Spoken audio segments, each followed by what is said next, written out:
मेरा नाम रोहित है और मुझे नहीं पता कि मैं कब तक जिंदा रहूंगा। ये कहानी शुरू होती है एक रोड ट्रिप से। हम 5 दोस्त रोहित, निहारिका, जतिन, समायरा और विवेक एक वीकेंड ट्रिप पर निकले थे। जगह थी कसौली के पास एक पुराना गेस्ट हाउस जिसे हमने एक ऑनलाइन वेबसाइट से बुक किया था। वो जगह बेहद खूबसूरत थी। ऊंचे पेड़, शांत वातावरण और एक रहस्यमयी शांति। हम शाम के वक्त गेस्ट हाउस पहुंचे।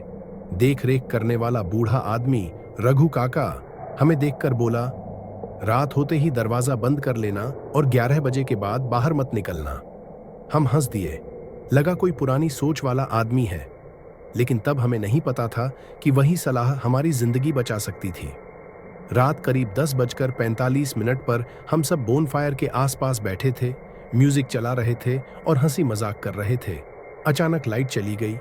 हमने सोचा चलो मोमबत्तियां जला लेते हैं, लेकिन तभी गेस्ट हाउस की घड़ी ने 11 बजाए और दरवाजा खुला।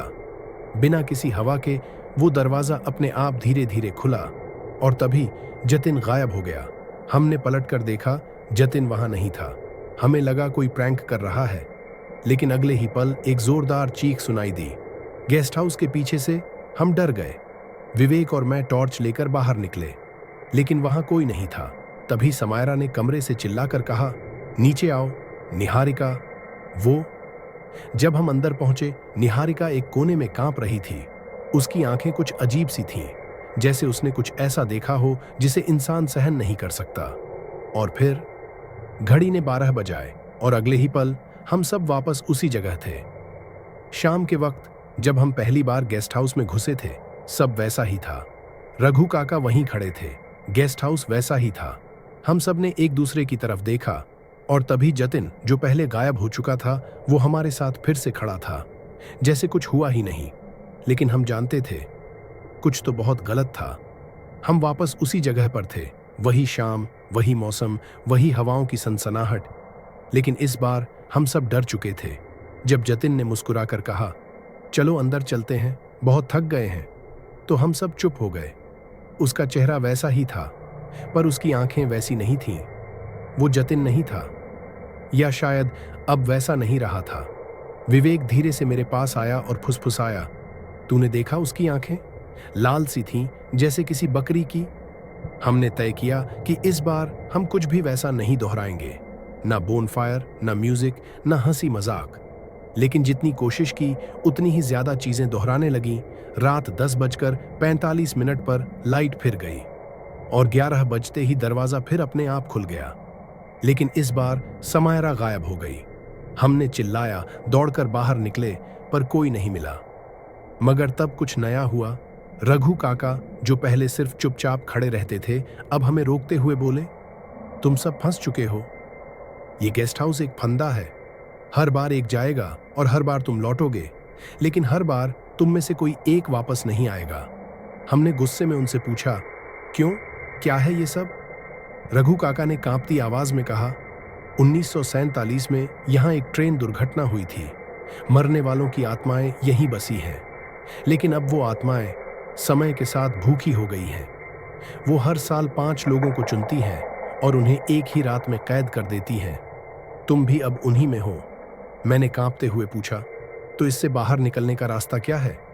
रघु काका बोले, रास्ता है, लेकिन वो सिर्फ तब खुलेगा जब तुम अपने सबसे करीबी दोस्त को खुद उस दरवाजे से बाहर धकेलो। तभी टाइम लूप टूटेगा। किसी को कुर्बानी देनी होगी। हम सब स्तब्ध रह गए। एक खामोशी फैल गई और जतिन हमें घूरते हुए बोला, अब मैं जानता हूं, अगला कौन जाएगा? रात 12 बजे हम सब फिर उसी कमरे में बैठे थे। समायरा अब भी गायब थी और जतिन की आंखें पहले से ज्यादा अजनबी लग रही थीं। उसने एक तक मुझे घूरते हुए कहा, अगर हम कुछ नहीं करेंगे तो अगली बार मैं नहीं रहूंगा, और शायद तुम भी नहीं। हम 4 बचे थे, मैं, रौनक, जतिन, विवेक और तन्वी। रघु काका अब भी खिड़की के पास खड़े थे। उनकी आंखों में वही बेचैनी थी। वो कुछ बुदबुदा रहे थे, जैसे मंत्र या फिर किसी अनजानी भाषा में कुछ अजीब सा। और तभी कमरे की सारी घड़ियां एक साथ उल्टी चलने लगीं। 12:15। तभी हमें सीढ़ियों से खर्र खर्र खर्र की आवाज आई, जैसे कोई अपने लंबे नाखून घसीटते हुए धीरे धीरे ऊपर आ रहा हो। तन्वी कांपते हुए बोली, हम भाग क्यों नहीं जाते? यहां से बाहर निकलने की कोशिश क्यों नहीं करते? मैंने भी हिम्मत करके कहा, अगर मरना ही है तो कम से कम कोशिश करते हैं। हम सब ने कमरे का दरवाजा खोला और सीढ़ियों की तरफ दौड़े, मगर जैसे ही नीचे पहुंचे सब कुछ फिर से बदल चुका था। वो गेस्ट हाउस अब वैसा नहीं था। उसकी दीवारें काली हो चुकी थीं, फर्श में से सड़ी हुई चीखें निकल रही थीं और हर खिड़की के बाहर धुआं था। ऐसा लगा हम किसी और ही दुनिया में हैं। और वहां समायरा खड़ी थी, लेकिन उसकी आंखों में पुतलियां नहीं थीं। तुम सबने देर कर दी, उसने एक ठंडी आवाज में कहा। अब मैं उन्हें रोक नहीं सकती। किससे? जतिन ने पूछा।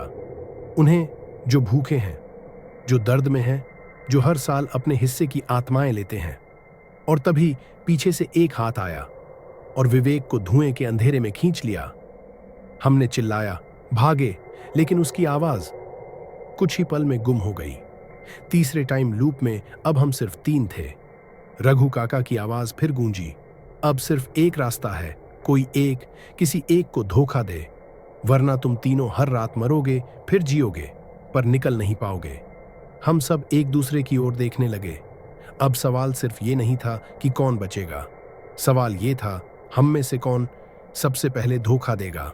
रात 12:30 पर अब हम सिर्फ 3 बचे थे, मैं, रौनक, जतिन और तन्वी।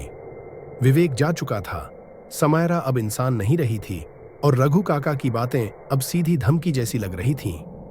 रघु काका की आवाज फिर गूंजी, कोई एक किसी एक को छोड़ दो, वरना अगली सुबह कभी नहीं आएगी।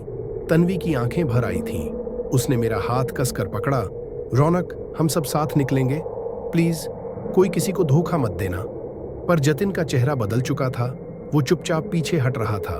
उसकी आंखें लाल थीं, वो कुछ छुपा रहा था। रात 12:45 पर हम नीचे के बेसमेंट में पहुंचे, जहां रघु काका ने इशारा किया था कि मुक्ति का द्वार है। वहां एक पत्थर से बना वृत्त था, उसके बीच में काले रंग की राख थी, जैसे कोई जलकर खत्म हो गया हो। उसके चारों ओर अजीब अजीब प्रतीक बने थे, जैसे किसी प्राचीन यज्ञ का अवशेष। जतिन अचानक चिल्लाया, मैं नहीं मरूंगा, तुम लोग जाओ, लेकिन मैं तो नहीं। और उसने तन्वी को धक्का दे दिया, सीधे उस राख में। लेकिन कुछ नहीं हुआ, बल्कि उसी समय चारों ओर की दीवारें हिलने लगीं। एक गूंजती हुई आवाज आई, अब तुमने चुना है, अब तुम मुक्त नहीं हो सकते। राख से एक आकृति उठी, लंबी, बिना चेहरा, लेकिन उसके अंदर कई आत्माएं चीख रही थीं। जतिन भागा, लेकिन वो परछाई उसकी ओर बढ़ी और उसे उसी राख में खींच लिया। उसकी चीख गूंजती रही और फिर शांति। मैं और तन्वी सन्न थे। हम दोनों कांपते हुए एक दूसरे के पास खड़े थे। रघु काका धीरे धीरे हमारे पास आए और कहा, तुम दोनों ने किसी को नहीं मारा, तुम दोनों बच गए। पर क्या? मैंने पूछा। ये लूप टूट गया है, लेकिन अब तुम दोनों इसके रखवाले हो। मतलब? अब कोई और फंसेगा तो उसे निकालने का जिम्मा तुम दोनों का होगा, वरना तुम वापस लौट जाओगे उसी पहली रात में। हम स्तब्ध थे, हम जिंदा थे, लेकिन अब हम इस श्राप के हिस्से बन चुके थे। और तभी एक दरवाजा खुला। बाहर सुबह की रोशनी थी। पहली बार हम बाहर निकले, लेकिन हमारे पीछे गेस्ट हाउस की दीवार पर एक अजीब सी परछाई उभरी, जतिन की। क्या हम सच में बच गए, या अब सिर्फ एक और जाल का हिस्सा है? टाइम लूप ट्रैप खत्म हुआ, लेकिन डर अभी बाकी है। अगर आपको ये कहानी पसंद आई हो तो लाइक करें, कमेंट में बताएं क्या आप इस लूप से बाहर निकल पाते, और सब्सक्राइब करें मेरे चैनल डर की दस्तक, जहां हर कहानी होती है एक सच से भी ज्यादा डरावनी हकीकत। घंटी दबाना मत भूलना। अगली बार कौन फंसेगा, कौन जाने।